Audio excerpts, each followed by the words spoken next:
Un mensaje para hoy. Un mensaje para hoy. Que salieran, ¿no? Y se crearan las galaxias y los planetas y las estrellas, y llega un punto en que se queda sin fuerza y comienza a recogerse. Ahora están pensando de una manera diferente, porque han podido probar que el universo se está expandiendo.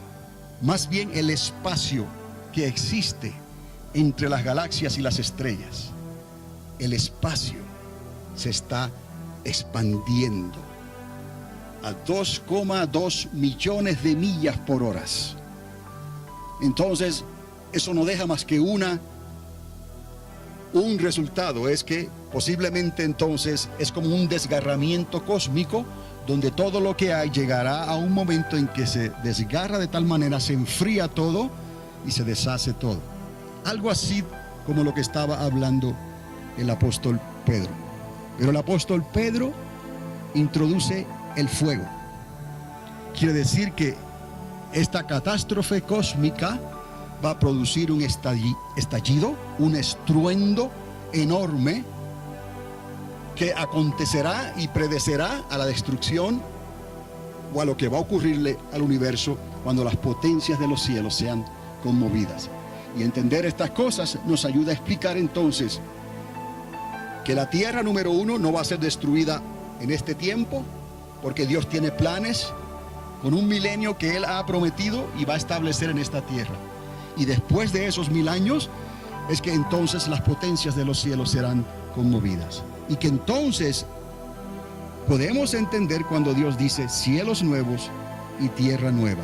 Y que no va a haber más memoria, han dicho los profetas, de lo que existió. No va a haber más memoria de esto que ya existió. Entonces, eso nos ayuda a entender entonces que vamos en la dirección correcta, que confiamos en Dios, que no vamos a obrar alocadamente cuando comiencen a ocurrir cataclismos o cambios a nuestro alrededor, aunque temblara la tierra como borracho, le vacilara como una choza, porque pesa sobre ella sus pecados. Sabemos que Dios está en control y que hay ciertas cosas que tienen que ocurrir y que no hay manera de que esas cosas dejen de ocurrir, porque ya Dios lo determinó así. La tierra no tiene elección a estas cosas que van a ocurrir en el universo. Nosotros tenemos elección en nuestro libre albedrío para cambiar de parecer antes de que sea demasiado tarde. Pero el universo no tiene elección.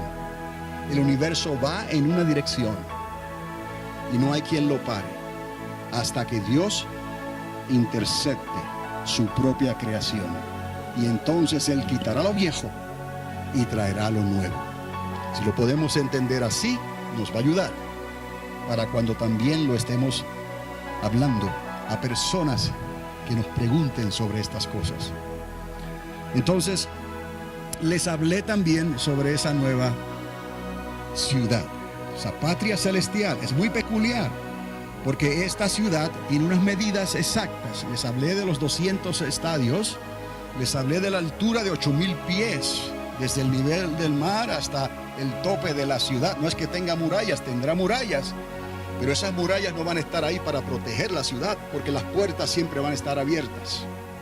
Esas murallas están ahí porque son como un ornamento que a Dios le plació adornar su ciudad de esa manera. Murallas de 65 metros de alto. Pero entendemos entonces que el hecho de que esta ciudad tenga esas dimensiones, Dios obviamente está hablando de una nueva creación, de cielos nuevos, tierra nueva, una atmósfera diferente. ¿Por qué? Porque con la atmósfera que tenemos hoy, esto sería un problema, porque esto es demasiado de alto, y de hecho Juan la está viendo desde un monte muy alto. Estamos hablando de kilómetros en el espacio, casi en la atmósfera. Esto sería un problema para la tierra y los cielos que tenemos hoy, pero no hay ningún problema, porque Dios ya dijo que va a ser cielos nuevos y tierra nueva, y entonces que traerá la nueva Jerusalén. Entonces esto es bueno entenderlo, porque casi nadie habla sobre esto, casi nadie. De hecho, entran al libro de Apocalipsis, menos se quedan patinando en el capítulo 21 y capítulo 22. ¿Por qué? Porque no nos gusta hablar de cosas que no entendemos. Pero el asunto es que no la entendemos. Eso lo sabemos, que nuestra mente está limitada y es finita. Pero con la ayuda del Espíritu Santo podemos. Atrévete a pedirle al Señor, pero te va a costar. Te va a costar. La suma de la palabra es la verdad. Y eso quiere decir que vas a tener que ir de tapa a tapa a la Biblia, desde Génesis hasta Apocalipsis. No una vez, no dos, no tres. Vas a tener que ir con el tiempo y diciéndole: Señor, muéstrame aquí lo que tú dijiste en tu palabra, que la suma de tu palabra es la verdad. Ayúdame a entender, Espíritu Santo, estas cosas, porque ¿cómo las vamos a hablar? ¿Como el que no sabe lo que está diciendo? O por lo menos tenemos una idea de lo que estamos diciendo, y aún la misma ciencia para respaldar tal conocimiento. Entonces te va a costar, pero no es imposible. Y ya sabes que no es asunto de preparación académica, no. Es asunto de querer, porque tienes buenos oídos para oír, buenos ojos para leer. Entonces tenemos que prepararnos aún más, sabiendo que el fin se acerca. Incluir todo esto en nuestras metas de evangelismo, en lo que vamos a nosotros a considerar, les digo, te va a ayudar esto en gran manera, evangelizando la generación que nos ha tocado vivir. No hay escapatoria a eso. Entonces, la otra parte que no les había leído de ese versículo es esta. Y aquí en cierta manera vamos a comenzar desde este punto de vista. En él estaba la vida, y la vida era la luz de los hombres. Vamos a conectar aquí esto, porque en realidad Pablo nos habla claramente que Jesús, el Hijo de Dios, es la imagen del Dios invisible. Por eso él dijo: el que me ha visto a mí, ha visto al Padre. Creemos en un solo Dios, pero ese Dios está manifestado como Dios Padre, Dios Hijo y Dios Espíritu Santo. Pero ese Dios no se deja ver. Es invisible porque nuestros ojos no están capacitados para ver la luz de Dios. Entonces nos envió al Hijo, al único Hijo, y al verlo a él, vieron al Padre. Y si hemos visto al Hijo en sueños, en visión, hemos visto la imagen del Padre. Entonces es una manera en cómo Dios se introduce dentro de su propia creación, dentro de los límites de su propia creación. Entonces vamos a conectar entonces esto que dice la Biblia, porque Dios dice que Él, el Hijo, habló y las cosas fueron creadas, que de Él emana la luz, que de Él emana la vida. De sus atributos Dios sacó, el Hijo sacó, y permitió entonces que eso le diera comienzo a una creación que se está manifestando hasta el día de hoy, y que parece que no tendrá fin. Pero Dios tuvo que interceptar esa creación para poder recuperar y restaurar lo que se había perdido.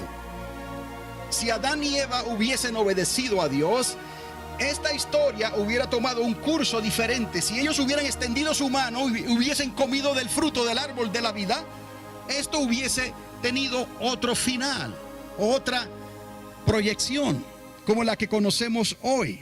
Pero por causa de la desobediencia, tuvo que Dios interceptar su creación y traer a un segundo Adán, al único, la imagen del Dios verdadero. Y él obedeció, él no lo echó a perder.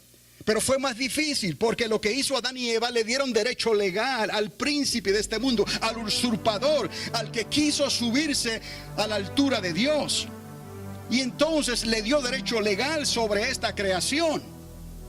¿Me explico? El trabajo se hizo más complicado, y Dios tenía que hacerlo de una manera justa, no por la fuerza. Si Dios hubiese querido por la fuerza encadenar a la serpiente antigua, lo hubiera hecho desde un principio. ¿Me explico? Pero tuvo que hacerlo de la manera que la justicia de Dios se manifestara. Y entonces la serpiente antigua y aquellos que le siguieron, y toda la humanidad que no le creyó a Dios, entonces pudieran ir a un lugar de tinieblas, a un lugar de tormento, separados de Dios eternamente y para siempre.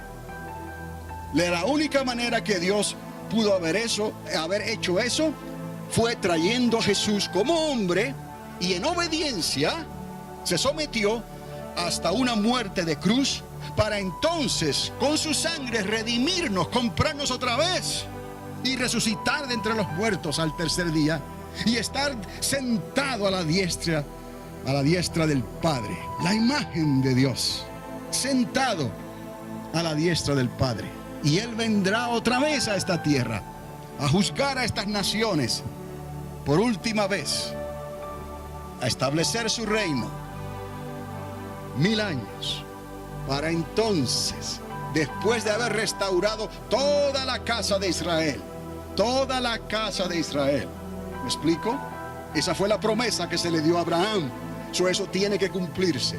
Y nosotros, los redimidos por la gracia, que entramos de manera anticipada a su reino, con cuerpos glorificados, a través de la resurrección de entre los muertos y la resurrección propia, en el momento en que seremos transformados en un abrir y cerrar de ojos, estaremos juntamente con Cristo y reinaremos con Él por esos 1000 años, para que al final de esos 1000 años, entonces Jesús recoja todo, como dice la Escritura, recoja todo, toda la casa de Israel, todos nosotros, y se los presente ¿a quién?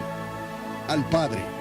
Y entonces los libros serán abiertos y vendrán los cielos nuevos y la tierra nueva, para que podamos entonces acomodar lo espiritual a lo espiritual, para acomodar las cosas como Dios las ha puesto en su palabra, en el orden de Dios, y poder con algún sentido, con la ayuda del Señor, poder explicar esto y refutar a aquellos que no quieren creer en Dios, porque esta palabra los juzgará en el día postrero, y nosotros fuimos instrumentos de Dios para hablarles esta palabra. No nos tocaba a nosotros juzgarlos ni condenarlos, ni siquiera salvarlos. Era hablarles en el temor de Dios y dejarle el resultado al Señor. Dios sabe los que son de Él y se manifestarán de una manera u otra. Y los que son del mundo y los que son del maligno, de la misma manera, tarde o temprano, se manifestarán entonces lo que ellos son. Pero a nosotros no nos ha tocado entonces decidir quién es quién. Más bien obedecer con lo que Dios nos ha dado gratuitamente, así mismo lo ofrecemos en el temor de Dios, cuidando esta salvación tan grande, confiando en el Espíritu Santo y creyendo todas las cosas que nuestro Dios nos ha prometido. Que con el poder y la autoridad del Espíritu Santo vamos a concluir esta carrera en la cual vamos corriendo, a la cual Dios nos ha llamado a correr hasta el día de hoy. Entonces, en Él estaba la vida era la luz de los hombres. Y les hablé en tiempos anteriores sobre esa partícula de Dios en la gran explosión que se habla tanto en los días en que estamos viviendo, tratando de explicar la ciencia y la creación y de dónde comenzó el universo. Para nosotros estas cosas no tienen que ser probadas, pero hay aquellos que discuten y contradicen los designios de Dios. Entonces Dios ha provisto, en base de lo que la misma Escritura dice, en base a lo que Pedro escribió, a lo que Pablo escribió entre otros, en base de eso podemos dar una medida de explicación a estas cosas, porque Dios es luz. ¿Me explico? Y Él fue el comienzo también para nosotros, Jesús, y Él es luz, y la vida era la luz de los hombres. Quiere decir que la vida salió ¿de dónde? De la luz, de los atributos de Dios. ¿Me explico? Si podemos entenderlo de esta manera, la constante de Dios en el universo es la luz, porque Él es luz y sus atributos. Por eso es que nada de lo que existe en realidad se puede decir que podrá ser destruido completamente. Simplemente cambiará de estado. Si entendemos esto, podemos separar las cosas eternas, que solamente es una: Dios Padre, Dios Hijo y Dios Espíritu Santo. Eterno en el sentido de la palabra. Ahora, hay cosas que Dios creó y le dio atributos perpetuos. ¿Me explico? que no cualifican como eternos en el término de la palabra eterna, porque solamente Dios es eterno, porque no tuvo principio ni fin. Estas cosas que vinieron después pueden ser perpetuas, pero tuvieron principio. ¿Quién le dio ese principio, amados? La luz. ¿Quién es la luz? El Hijo de Dios. ¿Y dónde estaba la vida? ¿Y qué era la vida? Dice la palabra, la vida era la luz de los hombres. Entonces, si podemos considerar estas cosas, conciliarlas en nuestra manera de pensar con la ayuda del Espíritu Santo, quizás nos ayude a entender entonces otros escritos que hace el apóstol Juan en sus cartas también. Esa luz se conoce como luz blanca y estamos de acuerdo con eso. Y la ausencia de esa luz blanca es lo que llamamos oscuridad. También podemos reconocer que hay colores primarios que se han identificado mayormente en los humanos, en los mamíferos. No todos los animales pueden ver los mismos colores, pero nosotros fuimos hechos a imagen y semejanza de Dios y tenemos esos colores primarios. Vemos el rojo, el azul y el verde. Ahora, alguien se puede preguntar, ¿y dónde está el negro? Que es lo opuesto a ¿qué? A la luz. ¿Por qué? Porque también en el libro de Génesis se nos habla de esas tinieblas. En el libro de Génesis, y coincidencialmente, Juan 1:4, tienen algo similar en lo que se está diciendo. Génesis 1:4 dice, vio Dios que la luz era buena y separó Dios la luz de las tinieblas. Hay que ver y entender entonces qué es lo que está pasando aquí. Y hay una explicación para eso. Solo que quería que recordara también el versículo en Juan que habla que Jesús era la luz y la vida era la luz de los hombres. Entonces, habiendo dicho eso, les quiero mostrar esto, porque hablamos de esa partícula de Dios en la gran explosión, que es lo que escribí aquí, de una partícula, y vamos a hablar de una partícula de luz. Dios es luz, Jesús es la luz, amén. Y la luz era la vida ¿de quién? De los hombres. Basado en eso que ya está dado en la Escritura, vamos a ver lo que la ciencia ha descubierto y está tratando de hacer.